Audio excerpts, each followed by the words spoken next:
কত 29 জুনের কথা মনে আছে? এই 29 জুনটা আজ থেকে প্রায় 2 বছর আগে আমাদের কাছে একটা রিলিফ ডে ছিল। কারণ এই 29 জুন 2024 সালেই আমরা 2007 সালের পরে আবার রোহিত শর্মা ক্যাপ্টেন্সির মাধ্যমে টি-20 বিশ্বকাপ জিতেছিলাম। আমরা কারা? আমরা হচ্ছে সেই ভারত, যারা 2023 সালে নভেম্বর মাসে অস্ট্রেলিয়ার কাছে হেরে আমাদের স্বপ্ন ভেঙেছিল। আহমেদাবাদের মোতেরা সেই স্টেডিয়ামে আমাদের স্বপ্ন ভেঙেছিল।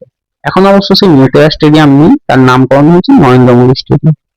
কিন্তু 2023 সালের পরে আমাদের সেই ভাঙা স্বপ্নটাকে ঠিক করার জন্যই আমাদের 2024 সালে এই 29 জুন এই দিনটা আমাদের খুব প্রয়োজন ছিল। তবে এই দিনে কিন্তু আমাদের স্বপ্ন ভাঙতো, কারণ পুরো টুর্নামেন্টে ভালোভাবে প্রতিটা বড় বড় দলকে হারিয়ে আসার পরে ফাইনালে কিন্তু আমরা প্রায় হেরেই যাচ্ছিলাম। শেষ 5টা ওভার আমাদের কাছে খুব রুদ্ধশ্বাস মুহূর্ত ছিল।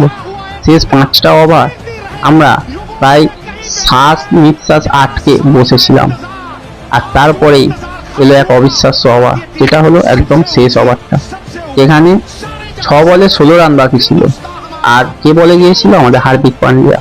সেই হার্দিক পান্ডিয়াই যাকে আইপিএলে ছাবড়ি ছাবড়ি বলে লাগানো হতো।